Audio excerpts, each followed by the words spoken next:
speech on the importance of prayer in school. Where is our nation's faith in the God we trust? I believe that prayer is more than just a one-way conversation to God. It's a cry for help to the one who can help. Prayer has gotten me through some of the best and worst times of my life, and I wish that I could have used it when I was in school to help others. Prayer in school has positive effects on students and their families. Before the U.S. Supreme Court case of Engel versus Vital, good behavior in school was a lot higher than it is now. Violence in youth is at an all-time high. Family bonds have been broken more in the past 40 years by divorce than ever before.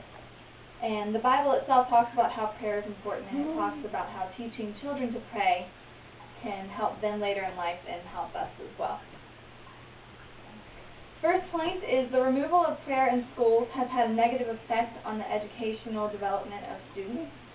The Supreme Court case of Engel versus Vital in 1962 established the provisional clause of the First Amendment that said that school-supported prayer was unconstitutional.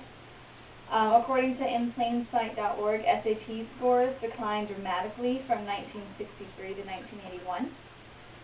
Now, during that time, from 1974 to 1984, there was a dramatic increase of private Christian schools. And in that time, from those 10 years, the SAT scores were still dropping, but the average was leveling out.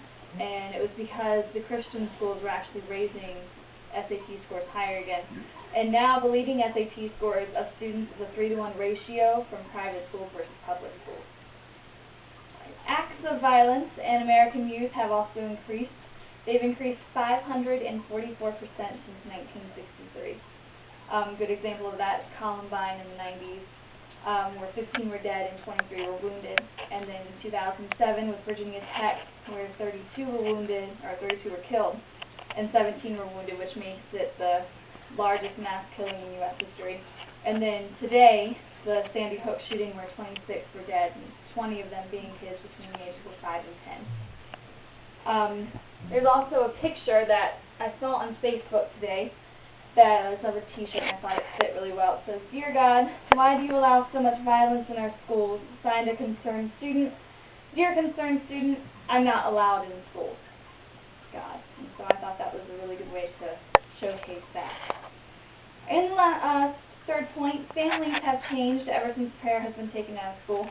Divorce rates before the court case ruling are a lot lower than afterwards, as you can see in this picture. This is 1960 here. Right after that law was passed in 1962, divorce completely skyrocketed and has never gone back down to that level since. Teaching prayer to children will help them throughout their entire lives. My textbook, Created for Connection by Donald Alban, talks about redemptive communicators in the field of education. Kenneth Elzinga is a popular teacher at UVA that is known for his Christ-like values. He's respected by his students, he prays with them, he teaches them God-like values, and he opens his house up to them and shows them what it's like to be a Christian, and he's highly respected for it. Now the Bible also talks about using prayer to teach children. It says in Philippians 4:6, don't worry about anything but pray over everything. Proverbs 22 verse 6 says to start off children the way they should go, and when they're old they won't turn from it. And Deuteronomy 4:7 says, only be careful and watch yourselves closely so that you don't forget the things your eyes have seen or let them fade from your heart as long as you live. Teach them to your children and to their children after that.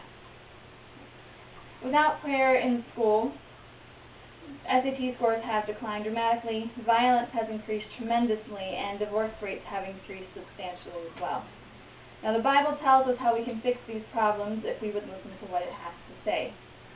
We as Christians need to teach our children to pray. We need to work together to put prayer back in schools.